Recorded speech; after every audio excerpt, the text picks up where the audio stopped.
Hi guys, welcome back to my channel. My name is Janice if you're new here. If not, welcome back to another video. Today I'm filming something a little bit different outside of my usual vlogs, and I wanted to film a video about how to create a cozy home. I came up with this video idea because I actually get a lot of DMs on Instagram with people just commenting on my home being cozy or being homey or being inviting. And so I wanted to just do a video kind of giving some tips I have on like how to create a cozy home, how to create a homey home, like something for your family to like really just feel warm and comfortable and at peace in and relaxed. The definition of cozy is something that I strive for in my home. It's what I want when I come home, and I love so many different kinds of decor styles, modern, very industrial. Like I love so many different styles, but when it comes to a place that I want to wake up in every day or a place that I want to be in every day, my mind goes to cozy. It goes to somewhere I feel comfortable, somewhere I feel like I can actually live in, as opposed to it being something that's cute for show on social media. And not that there's anything wrong with having a social media worthy home. I think I come across so many homes that are so beautiful, but I guess for me personally and for the home I want to create for my family, I want it to feel like a home and not some place that people are in awe of, like they're at a museum or something. I just want to share a few tips on things I do to create a cozy home. If these are some things that you would love to start incorporating in your home, I would love if you guys start like tagging me on Instagram or anything if you start adding or implementing these things into your routines. I'm going to go ahead and dive into some tips, and I hope you guys enjoy this video. My first tip is keeping your home clean and free of clutter. Coziness starts with cleanliness for me. I can't feel relaxed until my space is giving me a feeling of relaxation. And when there's clutter or dirty or messy, I can't relax. My mind goes crazy. I'm thinking about things I need to take care of, what needs to be cleaned, what needs to be picked up. And that is the opposite of relaxing and feeling like I'm in a cozy atmosphere. I know that a lot of people are different, and some people genuinely don't mind being in a space that isn't always clean or that's not, free of clutter. Some people are very eclectic and like lots of things around them. And I actually sometimes envy people that don't blink if there's a mess. But I will say, I truly believe that if you clean up the space around you, but I truly believe that if you take the time to clean the atmosphere and tidy the space you're in, that you'll feel such a huge difference in your mind and body. When it comes to cleaning, I like to have everyone try to be a part of that process in some way, shape, or form. At the end of the day, I'm the one that's in charge of keeping the house tidy, of creating a home as a homemaker. So I do take on the brunt of that work. But as far as like my daughter, I like her to, help. She enjoys it too. Most of the time, if she does help me, it's because she asked to help. And I definitely don't mind that. I like to include her in the process. I feel like that also helps us spend more quality time together instead of me always feeling like I'm off doing one thing and then she's off doing another. It kind of brings us together for like the everyday tasks. My next tip 2, is surrounding myself with things that make me slow down.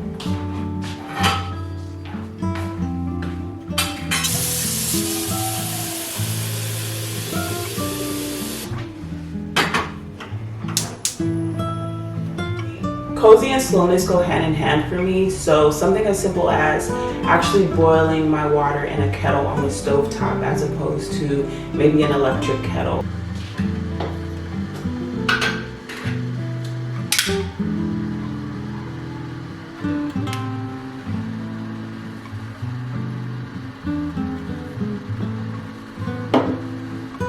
Doing a pour over coffee instead of using machines like Keurigs or Nespressos. I think utilizing like the slow routine, the calming routine of pour over coffee is like the best thing.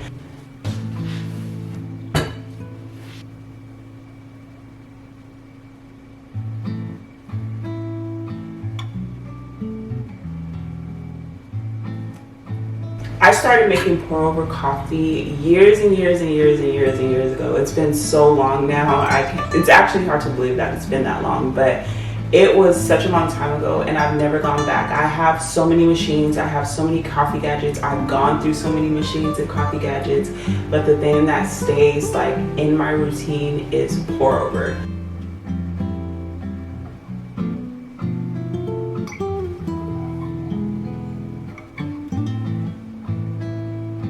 I feel that sometimes the convenience of things could take away the joy of the process. Coffee to me goes way beyond the caffeine and the boost and the need to get energy. It's part of my routine. It's like a ritual, a morning treat, if you will. And I think part of that treat is the process that I go through to get the end result.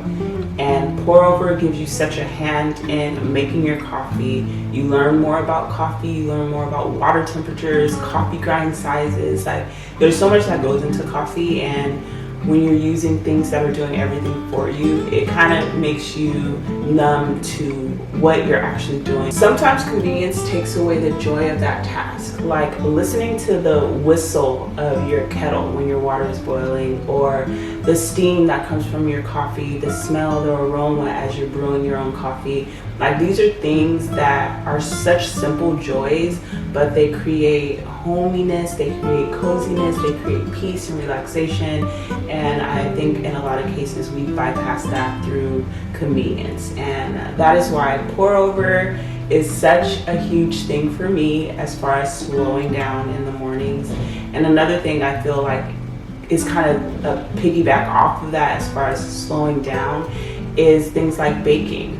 I know a lot of people use like the stand mixer. I don't have one of those. Everything I've ever baked, bread, all of it, I knead by hand. And I think that's another process that speaks to slowing down, to being more in tune with your food and your processes, and understanding how to bake better because you learn the feel and textures of things because you're kneading it by hand as opposed to putting it in a machine. And again, it's convenient. I understand sometimes you're in a rush, you're in a hurry, you have a to-do list going on in your head, but at the end of the day, I think that slowing down is vital for mental health, for the joys of being a homemaker and creating a home for your family, and the noise. Then you don't have noise screaming because you have this stand mixer like beating your dough to death. Slowing down is definitely something that I believe creates peace and calmness in your days. My next tip, which is tip number 3, kind of speaks more into decor styles.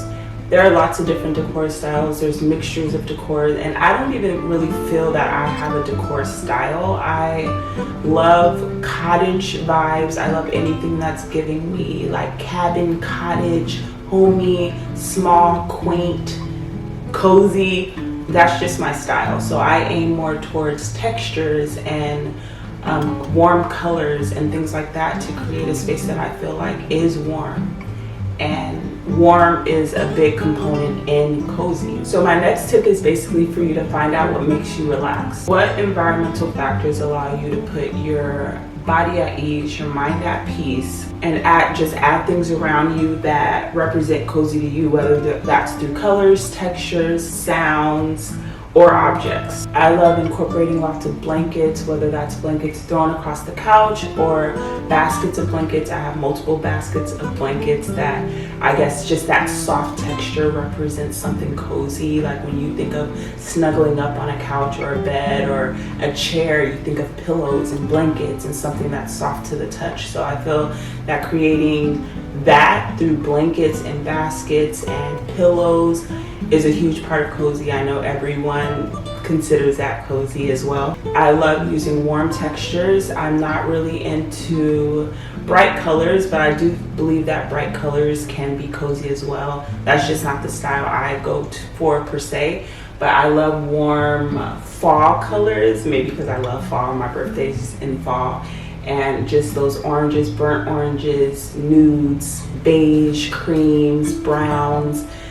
I guess just earth tones. I feel that earthy things feel cozy. Like it's just a vibe. It's a vibe for me. I also think that things that create or represent warmth, whether that's through candles or a fireplace, just things that bring heat and warmth to a space, whether that's through the actual temperature of heat or through the way it looks. Even something as simple as having warm drinks around and the steam from your coffee and all those things like give a feel of warmth. I think that's probably why I'm like a hot coffee lover. I do not like iced coffees even if it's summertime. Like I am all about warm, hot coffee, hot teas. Like I very seldomly buy iced coffees. I feel that that's something that we incorporate like more so in the winter months when it's gloomy and dark out, and creating those atmospheres through candles and fireplaces and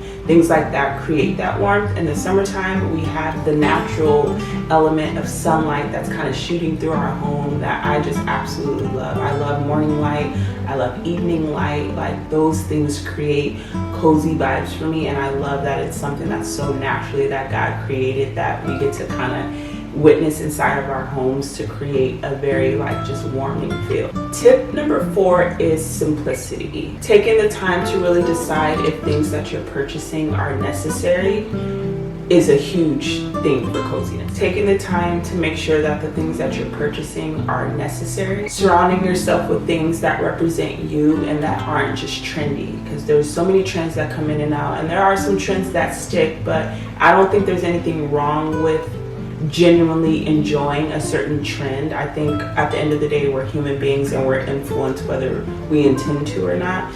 But I do believe, like, I do this a lot actually, like kind of really reflect, like, do I actually like this, or do I like it because I've been bombarded with it so much? And I think taking the time to really decide if it's something that genuinely represents you or that you enjoy or that you want to look at every day, and not, you know, just buying it because you've seen it in someone else's home. Cultivating a homey, cozy space begins with you. So your home should represent you and not like every other home on Instagram. I truly believe that things don't have to be expensive or showy. I try to be very minimal in spending. We don't have just money to spend on things that aren't important or aren't necessary. So if I do buy something, I try to make sure that it's functional, it's something that I really love, I really enjoy, and that I really want in our space. I think finding unique pieces, like going thrifting, going antiquing, so that your home doesn't look like everyone else's home. I think that's something that I find so much in being in social media, is that you see the same things in everyone's home, the same style, the same look, the same exact pieces. And I think that's just what social media is. We're in a world where we're showing things, we're giving links, we're like, go buy this, go get this, and then next thing you know, everyone looks like they have the same house. So I think thrifting and antiquing, that's what the appeal is, I guess, is that you get to go in there and literally find something that pretty much no one else is gonna have. Tip number 5 is to allow the people in your home to feel at home. I struggle with this. I used to want everything in its place at all times. Whenever my husband or my daughter would pull things out, it was like, put it back. No, what are you doing? It was clean here before, you're messing it up. And I learned that a cozy home, a homey home, is a home. So everyone should feel comfortable, they should feel relaxed, they should feel like they live there and that they're not a visitor in your home. And I used to do that a lot and made my husband feel like he was a visitor and that this wasn't his actual home. I created this space for me and my family, so I want them to feel cozy and relaxed, and through that they have to be, or feel that they have the freedom to do what they would like to do, just like I feel like I have the freedom. So in order to try to create a compromise, because I genuinely don't function well in a mess, I allow the mess. I decided to allow the mess, but just to make sure that everyone understands cleaning up after themselves after they're done. So like with my daughter, I try to enforce like, here, play, bring your toys, do all that, but before you go on to your next toy, make sure you picked up the toys that you're done playing with. So let's do the picture again. Let's do it again, Mom. Let's do that again, that was fun. kids, we all know they get one thing, play for it for 2 seconds, then go grab the next thing, play with that for 2 seconds, and the next thing you know, their whole playroom is downstairs in your living room space, and you're just like, oh my gosh, stepping on toys, all the chaos. And chaos is not cozy for me. So I try to minimize the chaos by allowing her to play with what she wants to play with, to bring down what she wants to bring down, but also understand that, okay, you're done with that toy, go ahead and take that back in your room, put it where it belongs, and then you can grab your next toy. And I think that creates a space that I can still feel comfortable and relaxed in, and it also allows her to understand the concept of cleaning up after herself. My husband shared with me that he absolutely hates when I move his things around. I used to do that like on his side of the bedside table. Like I would put his glasses in his case or move his pens in his wallet because I wanted it to be neat and tidy over there. And he would wake up in the morning like, where's my wallet? Where's my glasses? Like kind of going crazy. And I'm like, it's where it belongs, you know? I had to learn that it's his home too. And he should be able to decide, I mean, that small little space at the very least, he should be able to decide where he wants those things to go, where he wants them to lay. So I've kind of like started allowing him to have spaces throughout the home that he, you know, can leave his stuff. I'm still working on that though. Tip number 6 is having baked goods. Nothing like screams cozy like having fresh, homemade baked goods for the family to enjoy at any time. I love baking, so pretty much every week there is something in this kitchen that I cooked from scratch that our family is enjoying, whether that's bread or chocolate chip cookies, and just the smell that's just going through your home, the aroma, like utilizing senses like I was talking about, like through sight, steam, and through smell, like baked goods, like being able to come in and see something so like homey and family oriented, like baked food that is fresh at home, nothing that we bought from the store that's in a bag, but it's on display on a platter, and it's just like you can go and grab this nice fresh hot food. I love it. I think that's why I've grown to love baking. I just feel like there's something so different about eating baked food that you cooked from scratch. You know what's in it. You can smell it in your home as it's in the oven, as opposed to something you grabbed in a plastic bag from the store that has so many filler ingredients that I don't even know if it's the actual product anymore. But that's a whole nother topic. But yeah, baked goods, baked food, baked bread, baked cookies, pastries, sourdough, like it has made me really feel like home. Tip number 7 is to add elements of coziness everywhere. I think when you think of cozy, it's always in these places where you're gonna sit down and relax, right? You think of like the living spaces, your bedrooms, even like the bathroom with your tubs and candles and stuff. But for me, I believe that's also in the kitchen. I spend lots and lots and lots of time in the kitchen each day, and I like to include elements in the kitchen that represents peace and relaxation, even if I have tasks to take care of, like washing dishes, which is not, you know, my favorite thing to do, but it's grown to be my favorite thing to do because of the atmosphere I've created around doing that. I love to have a speaker. I keep a speaker in the kitchen so that I can always easily put on some music, whether that's music I can have fun and dance to in the kitchen, or it's relaxing, calming music that I can listen to while I'm washing the dishes or cooking or baking. And that simple element of a speaker is just amazing. I love having a candle lit. I put it up on the windowsill, and it's something that is reflecting and bringing warmth as I'm washing the dishes, cooking, baking. I'll pour a glass of wine and tie that whole atmosphere into a nice little bow and just romanticize the tasks that I have to take care of in the kitchen. And I think that allows me to take care of things and to do things without dreading it. And when I'm excited or looking forward to something, I feel like that creates a very relaxing and peaceful spirit within me. And that is just through the atmosphere I create around doing the tasks that ultimately I need to take care of.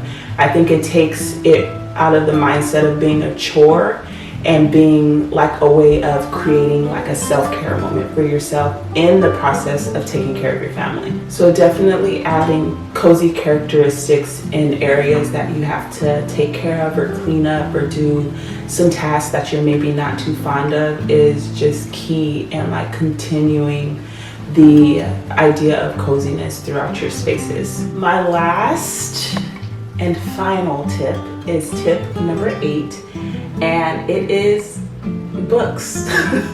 So random, but books and reading. I love books. I love reading books. I love displaying books. I love looking at books, and I would surround myself with books if I could. Whether you're cozying up on the couch in a reading nook or at the kitchen table, reading is such an amazing leisurely activity to just start incorporating into your days.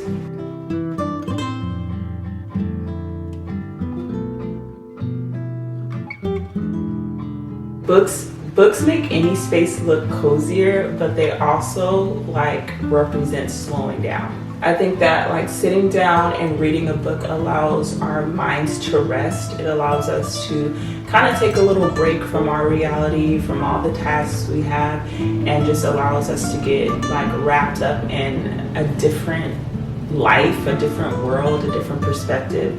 And I think that mental break is so rewarding.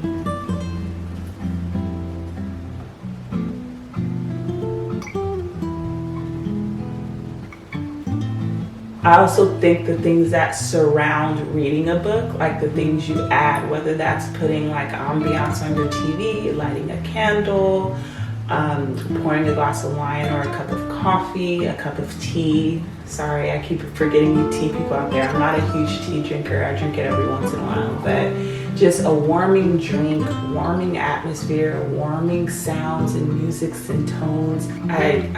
It's beautiful. It's a beautiful moment that you can create for yourself. It's just amazing. I absolutely adore reading, and I'm so glad it's something that I naturally enjoy. I never had to force myself to enjoy reading. I've loved reading since I was a kid, so it's just something that I have to kind of map out a little more as an adult and as a mother to make time for, but when I do, it's like some of the best times. That is going to conclude this video. I truly hope you enjoyed it. I hope I gave some tips that maybe were a little different. I know just the idea of cozy spaces is there are certain things that just make sense and that are the go-tos for how that looks, how that sounds, and we kind of hear the same things. But I hope I gave you some insight into how you can kind of personally create that own space for yourself outside of, you know, the normal things, and just how to create more cozy moments too, instead of only just, you know, your space just naturally having cozy decor, just creating those cozy moments. I appreciate you clicking on this video. I appreciate you watching this video. If you're new here, make sure to check out some of my other videos to just get a feel for my vibe and see if it's something you would love to subscribe to. Follow me on Instagram. Here and on Instagram, I do a lot of homemaking and cooking from scratch and baking and mom content and faith content, and that's kind of the driving force behind my content. So if that's something you're interested in, then definitely subscribe, follow me on Instagram, and I will catch you guys very soon.